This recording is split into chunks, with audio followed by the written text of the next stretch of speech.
Oi, turma. Do livro O Céu e o Inferno, Allan Kardec, capítulo 4, O Inferno. No item 10, ele é grande,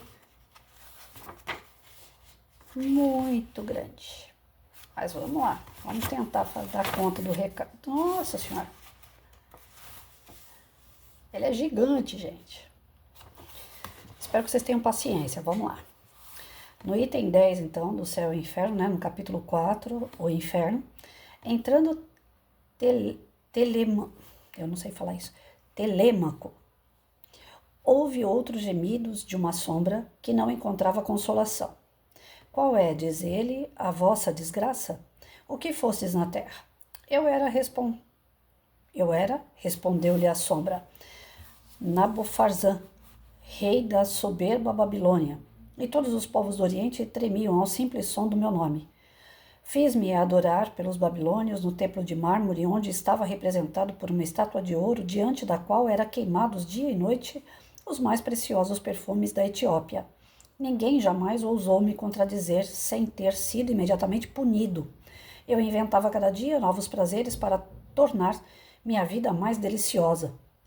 Era então jovem e robusto, mas, ó, desgraça, embora muito ainda me restasse para gozar sobre o trono, uma mulher que amei e que não me amava me fez logo sentir que eu não era um deus. Envenenou-me e hoje nada mais sou. Puseram pomposamente as minhas cinzas numa urna de ouro, choraram arrancando os cabelos ao redor. Ela ameaçou atirar-se nas chamas em que me incineravam para morrer comigo e ainda hoje vai chorar aos pés do soberbo túmulo. Aqui lançaram as minhas cinzas, mas ninguém me lamenta. Em minha memória causa horror mesmo na minha família, enquanto sofro aqui embaixo horríveis tratamentos. Telêmaco, emocionado com o drama, lhe diz: Foste verdadeiramente feliz durante o vosso reinado? Sentieis essa doce paz, sem a qual o coração permanece sempre opresso e abatido em meio das delícias? Não, respondeu o babilônico. Nem mesmo compreendo o que quereis dizer. Os sábios louvam essa paz como o único bem, mas de minha parte jamais a senti. Meu coração estava incessantemente agitado por novos desejos, por temores e esperanças. Eu procurava esquecer-me de mim na confusão das minhas paixões. Cuidava de entreter essa embriaguez para que não cessasse, pois o menor intervalo de raciocínio normal me teria sido demasiado amargo.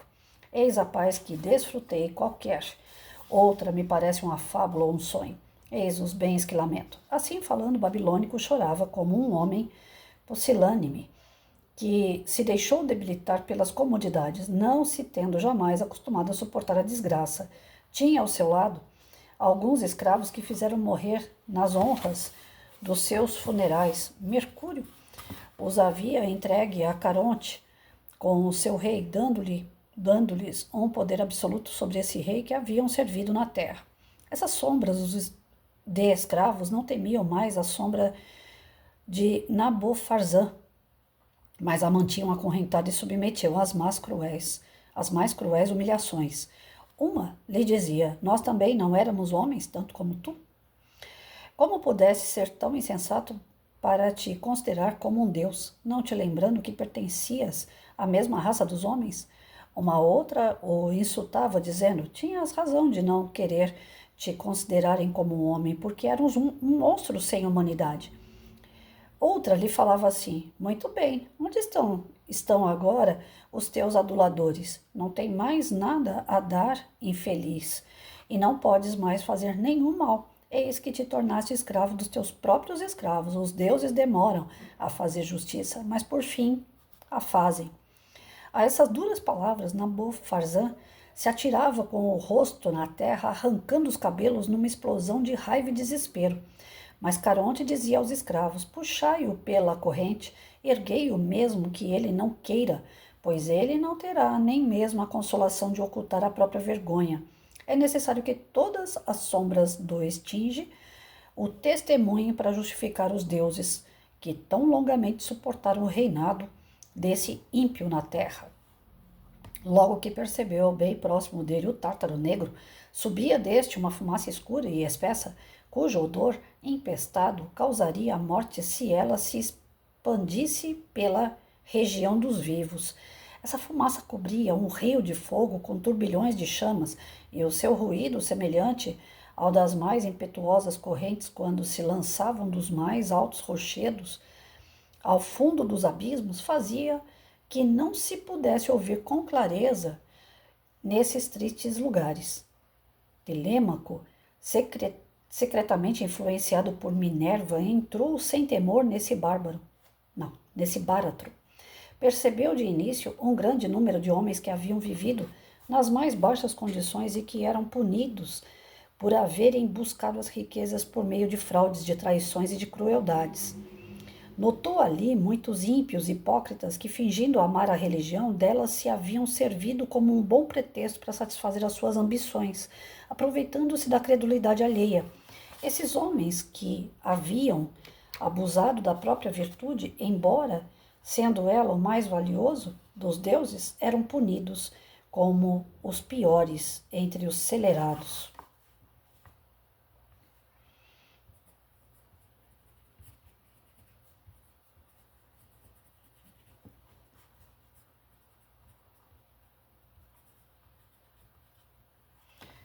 Os filhos que haviam matado pais e mães, as esposas que haviam manchado suas mãos no sangue dos próprios maridos, os traidores que haviam entregue a pátria violando todos os juramentos, sofriam penas menos cruéis do que esses hipócritas.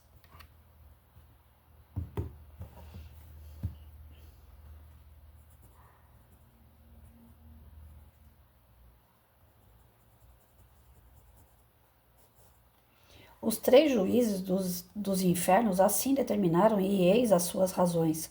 Esses hipócritas, não se contentando de ser maus como os demais ímpios, querem ainda passar por bons e fazem por falsa virtude que os homens não são, não mais queiram acreditar na virtude verdadeira. Gente, olha o tamanho da responsabilidade daqueles que são autoridades. Vocês estão entendendo aí o contexto? Os deuses dos quais eles se serviram, tornando-os desprezíveis para os homens, sentem prazer ao empregar todo o seu poder para vingar-se dos seus insultos.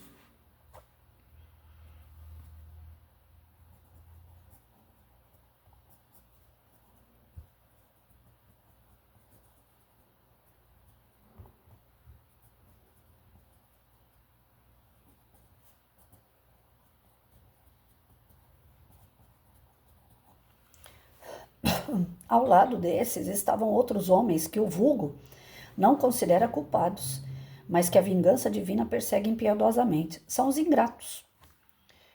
Aqui tem todo tipo de pessoas, vocês perceberam isso? Assassinos, né? Ladrões, aqueles que ludibriam as pessoas, que prejudicam as pessoas, dizendo que são os verdadeiros deuses, que as pessoas têm que obedecer a eles, fazer tudo aquilo que eles mandam.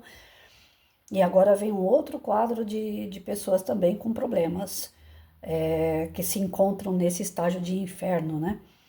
São os ingratos, os mentirosos, os vaidosos, que se louvam no vício.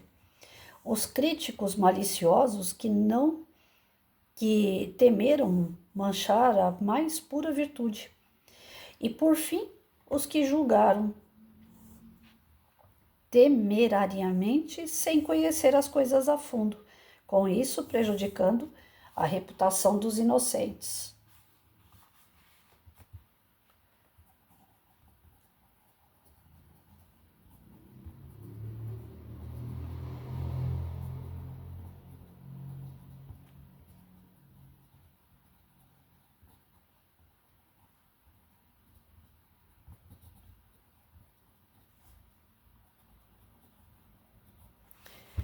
Vendo os 3 juízes que estavam sentados e condenavam o homem, Telêmaco ousou perguntar-lhes qual eram os crimes do mesmo.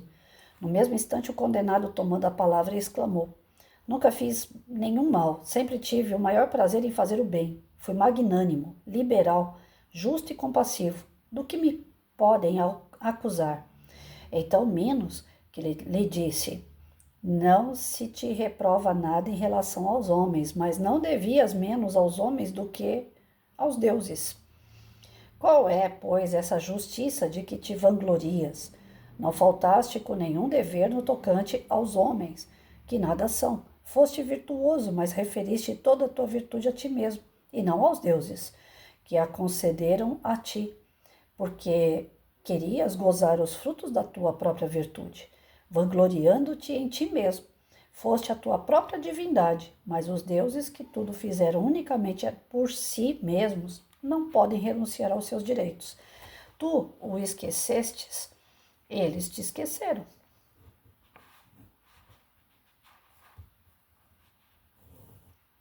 Eles te entregaram a ti mesmo, desde que preferiste ser de ti mesmo e não deles. Procura, pois, agora, se puderes, o teu consolo em teu próprio coração.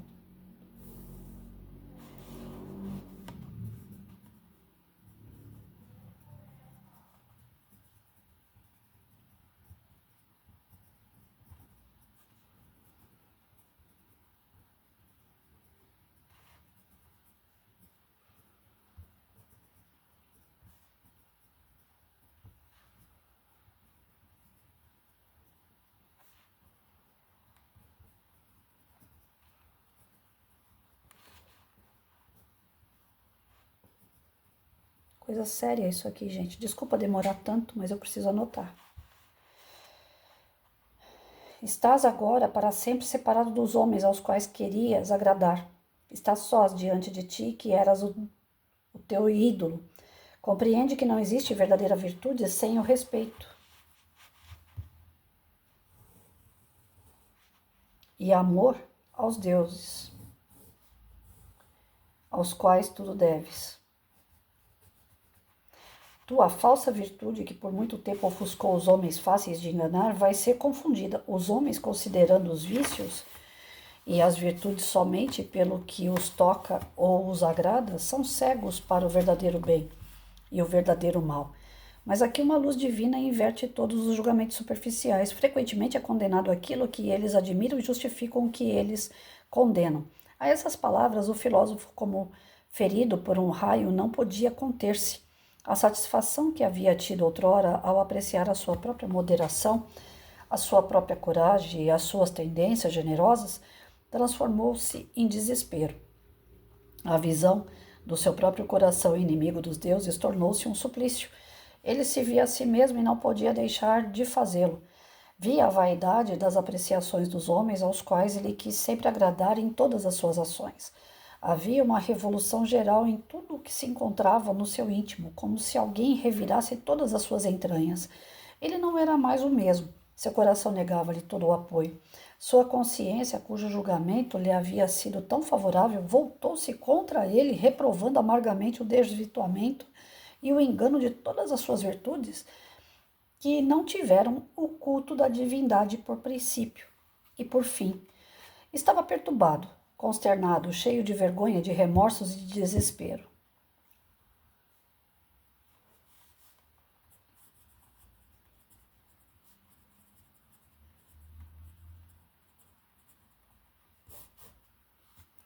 As fúrias não o atormentavam, porque era bastante entregá-lo a si mesmo, pois o seu próprio coração vingava suficientemente os deuses desprezados. Procurou os lugares mais sombrios para se ocultar dos outros mortos, já que não podia ocultar-se de si mesmo. Procurou as trevas e não pode encontrá-las, pois uma luz importuna o seguia por toda parte. Os raios penetrantes da verdade vingam, sem cessar, a verdade que ele negligenciou ao invés de seguir.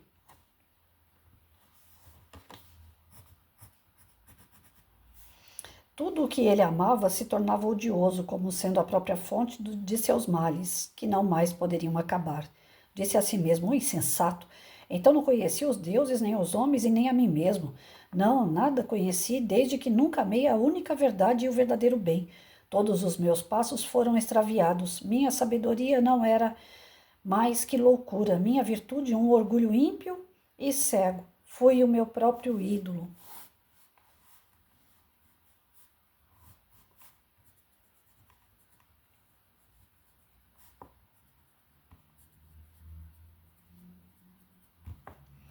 Por fim, Telêmaco viu os reis condenados por terem abusado do poder. De um lado, uma fúria vingadora lhe mostrava um espelho em que viam a monstruosidade dos seus próprios vícios. Viam e não podiam deixar de ver a sua grosseria grosseira vaidade e suavidez, dos mais ridículos louvores. Sua dureza para com os homens que tinham o dever de fazer felizes, sua insensibilidade para a virtude, seu temor de ouvir a verdade, sua inclinação para as criaturas pusilânimes e bajuladoras, sua irresponsabilidade, sua indolência, sua desconfiança excessiva, seu fausto e demasiada magnificência, baseadas nas ruínas dos povos, sua ambição que o levava a conquistar o mínimo de vanglória com o sangue dos cidadãos, enfim, sua crueldade de procurar cada dia novas emoções por entre as lágrimas e o desespero de tantos infelizes. Eles se viam nesse espelho permanentemente, viam-se mais horríveis e mais monstruosos do que a quimera vencida por Belerofonte ou a hidra de Lerna, abatida por Hércules, ou mesmo Cérbero, vomitando por suas 3 goelas escancaradas um sangue negro e venenoso capaz de empestar toda a raça dos mortais que vivem na terra. De outro lado, e ao mesmo tempo, outra fúria lhe repetia de maneira insultuosa todos os louvores que os aduladores lhes fizeram em vida e mostraram-lhe outro espelho, no qual eles se viam tais como os aduladores os haviam pintado. A contradição desses 2 quadros tão opostos constituía um suplício para sua vaidade. Notava-se que os piores entre esses reis eram os que haviam recebido as homenagens mais magnificentes durante a vida, porque os maus são mais temidos que os bons e exigem sem pudor as mentirosas reverências dos poetas e dos oradores do seu tempo. Ouviam-se os seus gemidos na profundeza das trevas, onde eles não podiam perceber outra coisa além dos insultos e das ironias que deviam sofrer. Nada tinha ao seu redor que não repelisse e contradissesse, confundindo-os enquanto na terra se aproveitavam da vida dos homens, supondo que todos existiam somente para servir. No Tártaro, eles são entregues aos caprichos de alguns escravos que os submetem, por sua vez, uma servidão cruel. Têm de servir sofrendo, e não lhes resta nenhuma esperança de poder abrandar jamais o seu cativeiro. Ficam sujeitos aos golpes desses escravos, transformados em seus tiranos impiedosos como uma forja sobre os golpes dos martelos dos cíclopes, quando Vulcano os apresa no trabalho dentro das ardentes fornalhas do monte Etna. Telêmaco viu então semblantes pálidos, consternados e hediondos. É que uma tristeza negra corrói esses criminosos. Eles têm horror de si mesmos e não podem livrar-se desse horror, como se ele pertencesse à sua própria natureza.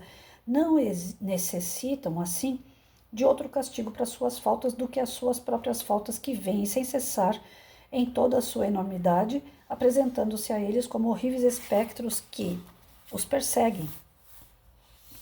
Para se livrarem disso, buscam uma morte mais poderosa que aquela que os separou de seus corpos. No desespero em que se encontram, esses reis clamam pelo socorro de uma morte que pudesse extinguir neles todo o sentimento e toda a consciência. Pedem aos abismos que os entreguem para escaparem aos raios vingadores da verdade que os perseguem, mas estão condenados à vingança que se destila sobre eles gota a gota e que jamais cessará. A verdade que eles temiam ver é agora o seu suplício. Eles a veem e só têm olhos para vê-la erguendo-se contra eles. Essa visão os trespassa, os destrói, os arranca de si mesmo. E é como um raio que, sem nada destruir ao redor, penetra até o mais fundo das suas entranhas. Entre essas coisas que lhe faziam eriçar os cabelos, Telêmaco viu muitos antigos reis da Lídia que eram punidos por terem preferido os deleites de uma vida folgazã ao trabalho para a melhoria dos povos, que deve ser inseparável da realeza. Os reis reprovavam uns aos outros a sua própria cegueira. Um dizia ao outro que tinha sido seu filho. Não te recomendei frequentemente durante a minha velhice e antes de morrer que repassasses os males que pratiquei na minha negligência? Ah, infeliz pai, dizia o filho, foste tu que me perdeste. Foi o vosso exemplo que me sugeriu o fausto orgulho, a voluptuosidade e a dureza de coração para com os homens. Vendo-te reinar com tanta displicência e cercado de covardes aduladores, habituei-me ao gosto da lisonja e dos prazeres. Acreditei que o resto dos homens eram para os reis o que são os cavalos e os outros animais de carga para a humanidade em geral. ou seja, esses animais aos quais não se dá importância, querendo apenas que prestem serviço e proporcionem comodidades. Acreditei nisso e foste tu que me fizeste acreditar. Hoje eu estou sofrendo todos esses males por te haver imitado. A essas recriminações juntam as mais horríveis maldições e pareciam prestes a se entredevorarem de raiva. Ao redor dos reis volteavam ainda, como morcegos noturnos, as mais cruéis suspeitas, os falsos receios, as desconfianças, que são vinganças dos povos contra a humanidade dos seus reis. Sua insaciável fome de riqueza, a falsidade de sua glória, sempre baseada na tirania e a covarde displicência que aumenta os males do povo, sem lhes proporcionar jamais a compensação das necessidades satisfeitas. Viam-se muitos desses reis severamente punidos, não pelos males que haviam praticado, mas por terem negligenciado o bem que deveriam fazer. Todos os crimes dos povos decorrem da negligência, da observação das leis. Eram imputados aos reis que deviam ter como seu ministério fazer que as leis reinassem. Todas as desordens provenientes dos excessos de Fausto, do luxo e de todos os demais abusos que lançam os homens na violência e na tentação de desprezar as leis para se enriquecerem, eram também imputadas aos reis.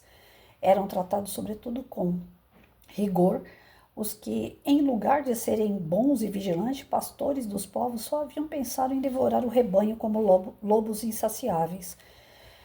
Mas o que mais consternava Telêmaco era ver, nesse abismo de trevas e maldades, o grande número de reis que haviam passado pela terra como soberanos muito bons e estavam condenados às penas do Tártaro por se terem deixado governar por homens maus e hipócritas. Esses eram punidos pelos males que haviam permitido que fossem feitos sob a sua autoridade. De resto, a maioria desses reis não haviam sido bons nem maus. Tamanha era a sua fraqueza, jamais haviam receado conhecer a verdade, pois não possuíam o gosto da virtude e nunca sentiram o prazer de praticar o bem. Gente do céu! Texto grande e dá dor de cabeça, sabia? Se a gente levar ao pé da letra tudo que tá aqui, meu pai do céu. Quadro do inferno pagão, né? Aqueles que não acreditavam num Deus só, acreditavam em vários deuses, né? A gente tem os reis que se colocavam na posição de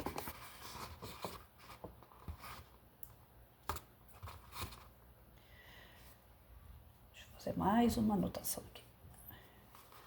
Aqueles reis que se colocavam também como se fossem Deus, né? Assim, eu não sei até onde isso daqui é parte da época das mitologias, né? Das nossas épocas antigas da civilização, creio eu, aonde os reis nos tronos eles estavam representando deuses. Nessa de representar deuses, a gente tem mais tarde lá, né, a católica, né, que se diz cristã, que se diz não, que tenta seguir Cristo, é só que desvirtuou no decorrer do caminho, colocando o padre como representante de Deus na Terra. Então, assim, na época das cruzadas, os reis, que também utilizavam da católica para se dizer que ele era ali, né, um Deus junto com o padre que representava Deus, a força religiosa, a força de Deus nas mãos do poder de algumas pessoas. Então, assim, a gente tem ao longo da nossa história vários episódios de pessoas que se dizem representar Deus na Terra, se colocando numa forma de Deus também, tendo o poder de decidir a vida das pessoas. E aí ele coloca aqui, desse quadro infernal, né? Não é aquele quadro infernal que é colocado para nós. Você vai para o céu, um lugar majestoso, lindo, maravilhoso, equilibrado, de paz, e você vai para o inferno, que é um lugar que tem o fogo, que tem o diabo com o tridente na mão. Não, ele está deixando aqui bem descrito como que é o inferno. O inferno é a consciência pesada, né? Ele chega num determinado local, na espiritualidade, ele reencontra cada pessoa que ele fez o mal ou pessoa que ele poderia ter feito o bem e não fez. Então aqui você não vai ser julgado só pelo mal que você cometeu. Você vai ser julgado pelo bem que você deixou de fazer. a título de você ser o máximo, né? Você é o representante de Deus, você é um dos deuses, você é o máximo, você vira a sua vida todinha em razão da sua vaidade. Você toma o poder a título de ser o máximo, de você ter o respeito das pessoas pela simbologia da sua cadeira, mas não pelas suas atitudes. Então aqui está sendo cobrado da gente, antes que chegue na nossa vez, o estado de consciência. O que nós estamos fazendo hoje? Estamos fazendo bem? Estamos deixando de fazer o bem? Estamos fazendo o mal? Porque para cada um vai ser dado de acordo com a sua obra. Aqui, nessa condição descrita de inferno, de consciência, né, de peso de consciência, tem os que fizeram mal, tem os que deixaram de fazer o bem, tem os que mataram, roubaram, lesaram pessoas, traíram pessoas, tem aqueles que são omissos, tem aqueles que são rebeldes, que não querem acreditar, que não querem desenvolver o seu espírito, tem aqueles que vivem se lamentando, vivem julgando a vida dos outros, mas não entendem a sua própria vida, tem os maledicentes. Então aqui ele vai colocando que nessa questão do peso na consciência, todos aqueles que não alcançaram uma evolução espiritual, que não quiseram se desenvolver moralmente nos seus princípios, nos seus valores, estão, não é condenados, mas estão propícios a esse momento de dor. Dor que é causada pela sua consciência, que ele pode querer fugir de tudo e de todos, mas ele não consegue fugir de si. Dor causada pelos seus inimigos, aqueles que ele causou o prejuízo. Dor causada por aqueles que ele poderia ter feito algo e não fez. Então, assim, é um conjunto de situações ruins que a pessoa dá, que foram dando o nome de inferno. E, na verdade, tá tudo aqui, né? O que foi que você fez com a sua vida? Nós estamos encarnados, nós estamos lendo o que pode acontecer, né? Não é uma previsão de futuro, é simplesmente a colheita daquilo que você está plantando. E o que você está plantando? Hoje, se a Patrícia desencarnasse hoje, eu tenho certeza que eu ia parar num lugar desse aqui. Porque eu tô longe de ser uma pessoa boa, uma pessoa que perdoa, uma pessoa que tem paciência, uma pessoa que não tem orgulho, uma pessoa que não tem nada de egoísmo, uma pessoa que não tem vaidade. Imagina! Eu ainda estou dentro desse quadro de prova e expiação. Então, quando a gente fala de evolução do planeta, que nós estamos partindo para um planeta melhor, que vai se tornar de regeneração, gente, eu voltei para o final da fila. Eu não vou fazer parte desse novo planeta, não. Eu vou ter que acender fogueirinha Quiron, né? Porque a gente vê assim que todas essas falhas morais nós ainda possuímos. Então, é tempo de mudar? É, todo dia, toda hora, todo minuto. Se eu desligar o vídeo aqui, fechar esse livro e falar, a partir de hoje eu vou tomar vergonha na minha cara e vou fazer o que eu preciso fazer, ser uma pessoa de fato melhor, eu vou ser. Tá aqui, tá na minha mão, tá na minha decisão. Ninguém vai decidir isso por mim. Agora, as coisas que tem em volta não colaboram para que eu me transforme da noite pro dia. Lógico que não, eu tô num planetinha de prova e expiação. Algumas coisas são expiações, são sofrimentos que eu acarretei para mim como continuidade de um monte de burrada que eu já fiz, e outras partes eu já estudei, vai vir as provas, e aí? Como é que eu vou tirar nota agora? Então é um momento de reflexão, cabe a cada um de nós o que nós estamos fazendo aqui, né? E saber que lá na frente tem muito o que colher, pode ser de coisas boas ou coisas ruins, Deus me livre. Depois de ler tudo isso daqui, sabe que dá aquele medinho? Né? Dá um medinho. A gente sabe que Deus ampara, que Deus perdoa, que Ele dá novas oportunidades a todo momento. Mas, sinceramente, deu medinho, né? Deu medinho. Porque é que nem aquilo, né? Às vezes você fala alguma coisa pra alguém, caiu mal, você se livra da pessoa, a pessoa vai embora, não quer mais saber de falar com você, mas você fica pensando naquilo que você falou, que você poderia ter falado de uma forma diferente, que você poderia ter dado um jeito da situação não chegar naquele ponto de uma separação, de uma inimizade, né, de perder um amigo. Você fica pensando. E esse pensar, a consciência é pesada. Né? Você vai dormir, você tem pesadelo, você acorda, você lembra. Isso daí você não tem como fugir. Agora imagina isso no campo espiritual, que é muito mais abrangente, que a gente não tem um corpo pesado e que a consciência é muito maior. Gente do céu. Vamos trabalhar, porque tem muito para fazer, viu?